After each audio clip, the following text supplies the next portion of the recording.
Hello, welcome to Anita the Pedagogue channel. We want to look at a complete summary of Chimamanda Ngozi's Purple Hibiscus. So this has to do with the complete summary, the characterization of the characters, and the themes. Stay glued to your seat and you can fast forward if you want to view either the characterization or the plot summary. Let's get right into it. The exposition and rising action. Kambili serves as the narrator and right from the start brings forth the relevance of religion in the novel. The novel is set in Enugu, Nigeria, where the Adichie family lives a life of apparent luxury. Papa Eugene, a wealthy newspaper owner and a zealous Catholic, exerts control over his family through strict religious practices and severe punishments. The tension within the family is palpable, especially on Palm Sunday when Papa violently punishes Jaja for missing communion, demonstrating the toxic environment Kambili and Jaja are subjected to. Kambili's reflection of Auntie Ifoma's purple hibiscus represents freedom, and so Jaja's defiance is compared to them as well. This initial conflict sets the stage for the exploration of themes such as fear, control, and the consequences of authoritarianism. The rising action, which is set during Christmas at Aba. The narrative transitions to the family's traditional home in Aba during Christmas, highlighting Papa's generosity and stifling the blunt contrast between the oppressive atmosphere in Enugu and the warmth of family connections. Here, Kambili and Jaja meet their auntie Ifoma and her children, who represent a different, more liberated way of life. Ifoma's home, though modest, is filled with laughter and open communication, contrasting sharply with Papa's household. This experience marks a pivotal moment for Kambili as she begins to question the constraints imposed by her father. During their stay, the children attend the Muo festival, which serves as a cultural awakening for Kambili and Jaja. They experience a sense of freedom and joy that is absent in their own home. However, this newfound happiness is short-lived as Papa's controlling nature resurfaces when he lashes out at Kambili for eating breakfast before Mass, reinforcing the theme of fear that permeates their lives. Life in Isuka. The story takes a significant turn when Kambili and Jaja are allowed to stay with Auntie Ifoma and Amaka and Obiora and Chima in Isuka. This period becomes transformative for Kambili, who begins to discover her own identity away from Papa's oppressive grasp. The contrast between her life in Isuka and Enugu is evident. Kambili learns to express herself and develops relationships based on mutual respect and understanding. Father Amadi, a local priest, becomes a figure of support and admiration for Kambili, furthering her emotional growth. However, the underlying tension escalates when Papa discovers that Kambili and Jaja have been living with their heathen grandfather, Papa Nugu. His rage culminates in violence, leading to the tragic death of Papa Nugu and further illustrating the destructive nature of Papa's tyranny. Upon returning to Enugu, the family is met with the harsh reality of Papa's increasing instability and violence. The political situation in Nigeria worsens, paralleling the family's turmoil. Papa's refusal to compromise leads to a tragic climax when Kambili is severely beaten, resulting in hospitalization. This moment serves as a catalyst for Kambili's awakening as she begins to understand the depths of her father's cruelty. In a shocking twist, Mama reveals that she has poisoned Papa, leading to his death. The act of desperation underscores the severe impact of Papa's abuse on the family. Jaja, in a selfless act of love for his mother, confesses to the crime, showcasing the complex dynamics of sacrifice and guilt within the family. The final sections of the novel depict the aftermath of Papa's death and Jaja's imprisonment. Kambili, now more assertive and independent, emerges as the new matriarch of the family, taking charge of their future. The recurring motif of the purple hibiscus flower symbolizes growth and desire for freedom, contrasting with the oppressive environment of their childhood. The narrative concludes with Kambili and Mama planning to immigrate to America, signifying a hopeful new beginning. The themes of resilience, the quest for identity, and the struggle for freedom resonate throughout the novel, leaving readers with a profound understanding of the complexities of family ties and the enduring spirit of love. We move on next to characterization. Let's zoom right into it. We begin with Kambili Achike. Kambili serves as the narrator of the story, providing a unique lens through which readers experience her family's turmoil. Initially, Kambili is depicted as meek and obedient, embodying the fear instilled by her father. She is described as intelligent beyond her years, responsible, a daughter to be proud of, yet her worth is measured against her father's expectations. Her fear of failure leads to prioritizing pleasing Papa over forming her own identity. As the story progresses, Kambili begins to experience a transformation, particularly during her stay with Auntie Ifoma.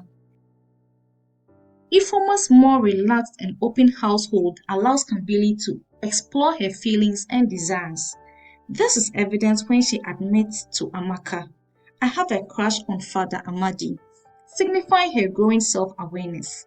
Kambili's journey culminates in her evolving understanding of love and faith as she learns to separate her father's oppressive beliefs from her own spiritual identity. Let's move on to Jaja Achike. He is Kambili's older brother. Jaja represents rebellion against their father's authoritarian rule. His initial compliance gives way to assertiveness, mainly when he defies Papa's rigid expectations. Jaja is characterized by his protective nature towards Kambili, often shielding her from Papa's wrath. When he boldly states, "I will not go to communion," it marks a pivotal moment in his rebellion, demonstrating his desire for autonomy. Throughout the novel, Jaja evolves from a passive character into one who actively challenges their father. His relationship with Kambili deepens as they both navigate the oppressive environment created by Papa. Jaja's willingness to take the blame for Mama's actions, confessing to her crime, highlights his commitment to family and his growth into a figure of strength. Let's move on to the character Eugene Achike, also known as Papa. Eugene Achike, known as Papa, is a deeply flawed character who embodies the contradictions of faith and abuse. Publicly, he is a respected community figure known for his generosity and commitment to Christianity. However, at home, he is a tyrannical figure whose violence instills fear in his family. His belief that he is saving them from sins justifies his abusive actions, as he states, "Everything I do for you, I do for your own good." Papa's character is complex. His love for his family is tangled with his need for control. He is devastated by Kambili's and Jaja's defiance, yet he fails to recognize his role in their suffering. His relationship with his father, Papa Enuku, is marked by disdain, showcasing his rejection of traditional beliefs. This tension culminates in his refusal to attend Papa Enugu's funeral, highlighting his hypocrisy and rigid adherence to his own interpretation of faith. We move on to Mama Beatrice, also known as Mama.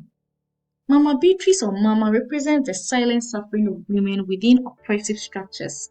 Her character is portrayed as submissive and obedient, often bearing the brunt of Papa's violence. The miscarriages she suffers are a tragic reflection of her emotional and physical torment. Mama's love for her children is evident, yet she is trapped in a cycle of fear and control. Despite her passive nature, Mama's actions reveal a quiet resilience. Her decision to poison Papa signifies a breaking point in her suffering, reflecting the extreme measures she takes to protect her children. When she confesses to Kambili, "I did it for you," it underscores her love and the lengths she is willing to go to escape the cycle of abuse. Next is Auntie Ifoma. Auntie Ifoma serves as a beacon of hope and freedom in Kambili's life. Unlike her brother Eugene, Ifoma embodies a moderate Christian faith that coexists with traditional beliefs. Her home in Nsukka is characterized by laughter, debate, and a sense of community, contrasting the oppressive atmosphere of Kambili's home. Ifoma's parenting style promotes individuality and self-expression, encouraging her children to engage in discussions and express their thoughts. Kambili's admiration for Ifoma is evident as she observes, "Laughter always rang out in Auntie Ifoma's house," symbolizing the joy and freedom that Kambili yearns for. Ifoma's strength and independence inspire Kambili and Jaja to seek their own identities away from their father's control. Papa Nnukwu. Papa Nnukwu, the children's grandfather, represents the traditional values that Eugene rejects. His character serves as a reminder of the cultural heritage from which the Adichie family has distanced themselves. Despite being labeled as a heathen by Eugene, Papa Nnukwu is portrayed as a loving and wise figure, sharing stories and traditions with Kambili and Jaja.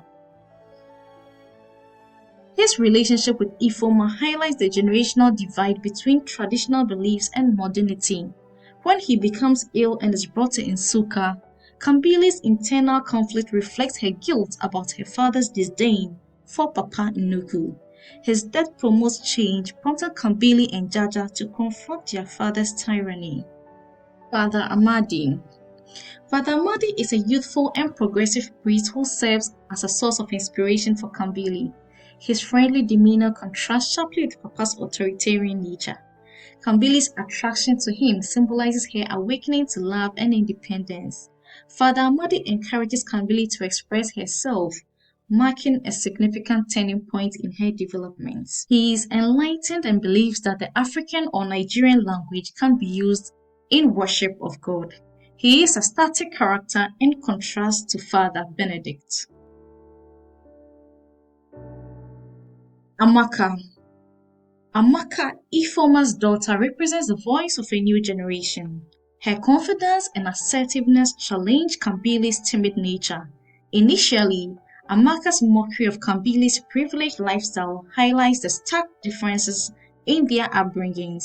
However, as Kambili spends more time with her cousins, she begins to admire Amaka's self-assuredness. Amaka's character encourages Kambili to confront her own limitations and fears. Their evolving friendship fosters Kambili's growth as she learns to assert her own identity. Amaka's artistic talent and independence contrast Kambili's previously sheltered existence, ultimately inspiring Kambili to embrace her individuality. Father Benedict. Father Benedict made a lot of changes at St. Agnes Parish in Enugu. He moved away from the usual ways of doing things and introduced new ones that many would find strange. For example, he banned the use of the local language during worship and didn't allow much clapping. These actions show that he is someone who thinks his own European culture is better than the local one. He seems to look down on African traditions and wants European practices to be followed, even in an African church. This attitude may have had a bad effect on Eugene, who also doesn't support the use of local language in worship. Father Benedict is very different from Father Amadi and doesn't change much throughout the story, which makes him a static character. Obiora. Obiora is Auntie Ifoma's oldest son, about the same age as Jaja. He's confident, speaks his mind, and isn't afraid to stand up for his beliefs. Some might think he influenced Jaja to be that way, but that's not entirely true. Jaja had already started showing signs of rebellion before meeting Obiora. However, spending time with Obiora helped bring out the courage that Jaja had been keeping inside. We see Obiera's boldness clearly in a few parts of the story, like when he questions Father Amadi about right and wrong, stands up to the security men who came to search his mother's house, and breaks into a conversation between his mother and his lecturer friend. There are other characters. Chima. He is the younger of Auntie Ifoma. Like his elder siblings, he is kind, intelligent, and considerate. He is emotional and weeps when his cousins are taken away by Eugene. We also have the character Sisi. She is the maidservant of the Adichie family. Though very little is seen of her, she plays a very important role in the text, that of supplying the poison that was used to kill the villain. By supplying the poison, she becomes the pivot on which the narrative turns. We also have Yewanda Koka. She is the wife of Adikoka, the editor of Eugene newspaper. Our next character is Kelvin, and Kelvin is Eugene's driver. The next for our discussion is the themes of Purple Hibiscus. Into it. Let's begin with the theme corruption and political instability. The novel shows how corruption leads to a weak and unstable government. Kambili and her mother have to pay large bribes to lawyers, judges, police, and even a doctor to help Jaja during his time in prison. They also pay a prison guard so they can bring Jaja food and spend time with him, something other inmates don't get. Kambili remembers her father once saying that some government officials hide lots of stolen money in foreign banks, money that should have been used for things like roads and teachers' pay. The journalist named Adikoka is even killed by a bomb for revealing the government's wrongdoings in a newspaper. The military also controls the university system by not letting staff choose their own leader, which sparked protests. All of this creates a culture of fear and silence where only a few, like the Standard newspaper, dare to speak about. Let's move on to the theme family and abuse. The theme of family is central to Purple Hibiscus, underlined by the toxic relationships within the Adichie household. Eugene's violent outbursts reflect the destructive nature of power within the family. Kambili's observation that everything came tumbling down signifies the crumbling concealment of their seemingly perfect life. The abuse that Kambili and Jaja endure, like Eugene's declaration, "Everything I do for you, I do for your good," reveals a love tangled with control and pain. Mama Beatrice suffers prolonged physical and emotional abuse, which she endures in silence until it breaks her, leading her to poison Papa. Her quiet suffering adds another layer to the theme, showing how family love can mask fear and trauma, and how silence can become both a survival strategy and a slow collapse. We move on to the theme religion. Religion plays a vital role in shaping the characters and their actions. Eugene is depicted as a devout Catholic who uses his faith to justify his abusive behavior. The difference between his public persona and private actions raises questions about the authenticity of his beliefs. Kambili's struggle with her faith is evident when she grapples with the contradictions posed by her father's extremism.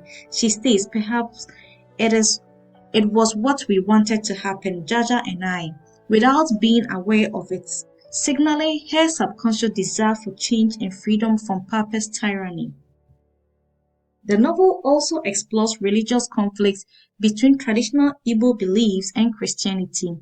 Father Amadi, a culturally conscious African priest, blends Catholicism with Igbo traditions, offering a more relatable faith than the rigid doctrine of Father Benedict, who refuses to allow the indigents to sing local Igbo songs during Mass. Let's move on to our last theme, which is freedom and identity. Kambili's journey towards self-discovery and independence is pivotal throughout the novel. Her stay with Auntie Ifoma represents a turning point where she is exposed to a more liberal and loving environment. Ifoma's home is filled with laughter and debate, contrasting sharply with the silence and fear in Kambili's own home.